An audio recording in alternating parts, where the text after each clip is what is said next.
ஓம் சாந்தி. K Surajbhai அவர்களின் தாரணை வகுப்பு, மே 6, 2025. யோகத்தின் அனைத்திலும் உயர்ந்த நிலை சப்தத்தை கடந்த நிலையாகும். பரமாத்ம சொரூபத்தின் மீது நிலைத்து விடுவதாகும். பரந்தாமத்தில் சர்வசக்திவானின் சொரூபத்தின் மீது எந்தளவிற்கு நாம் நமது புத்தியை ஸ்திரப்படுத்துவோமோ அந்தளவிற்கு நாம் சக்தி வாய்ந்தவராக ஆகிக்கொண்டே செல்வோம். இந்த நிலைதான் உலக நன்மைக்கு உறுதுணை புரியும். மகாதானியாவது, உலக நன்மையாளராவது, வரங்களை வழங்கும் வள்ளலாவது, அனைவரது மன விருப்பங்களையும் பூர்த்தி செய்து விடுவது, இவை இந்த ஒரு மனநிலையின் மூலம்தான் ஏற்படும். சப்தத்தை கடந்த நிலை. சப்தத்தில்தான் முழு உலகத்தவரும் இருக்கிறார்கள். சப்தத்தில் கிடைக்கும் சுகம் எளிதாக அனுபவமாகிறது.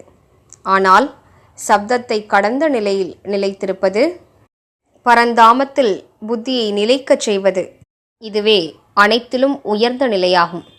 மேலும் இதற்காக மீண்டும் மீண்டும் அசரீரி ஆவதற்கான பயிற்சியை நாம் மேற்கொள்ள வேண்டும்.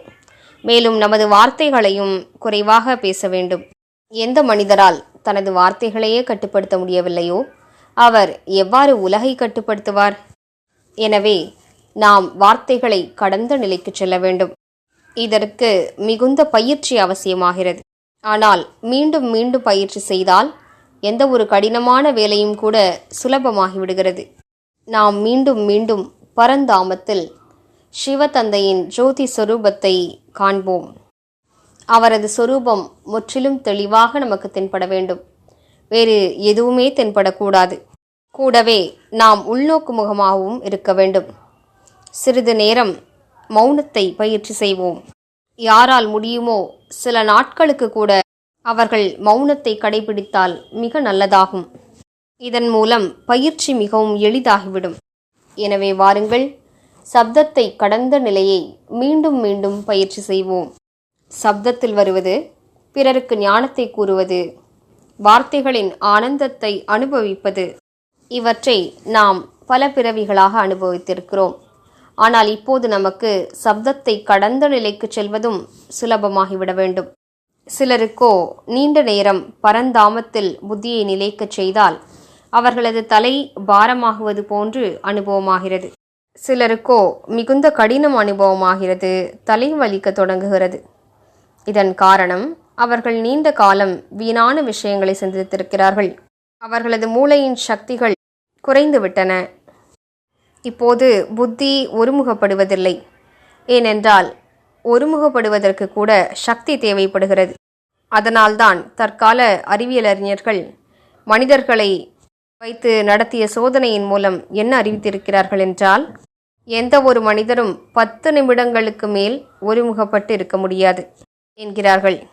ஆனால் ஒரு நல்ல யோகி, தூய்மையை கடைபிடிக்கக்கூடியவர் நீண்ட நேரம் மன ஒருமுகப்பாட்டோடு இருக்க முடியும்.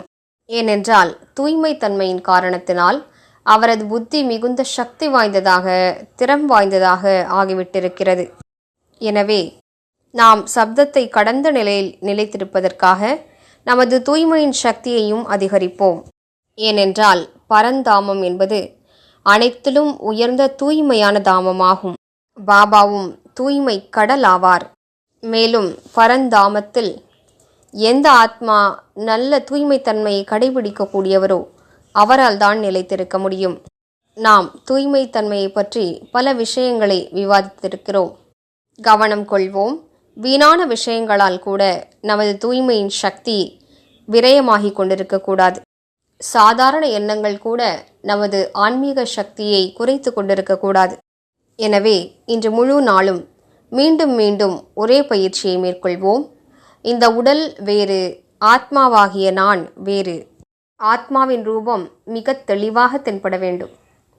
எந்தளவிற்கு இதை நன்றாக பயிற்சி செய்வோமோ அடுத்த பயிற்சி சுலபமாக இருக்கும். பரந்தாமத்தில் பாபாவின் சொரூபத்தின் மீது புத்தி நிலைத்துவிட வேண்டும். எனவே மீண்டும் மீண்டும் அசரீரியாகி பரந்தாமத்திற்கு சென்று பாபாவின் சொரூபத்தை காண்போம். 10 நொடிகள் கூட இந்த பயிற்சியை செய்ய தொடங்கி மாலை வருவதற்குள் 50 முறைகளாவது செய்து முடிப்போம். அப்போது நமக்கு அனுபவங்களின் களஞ்சியம் கிடைக்க பெற்றுவிடும். ஓம் சாந்தி.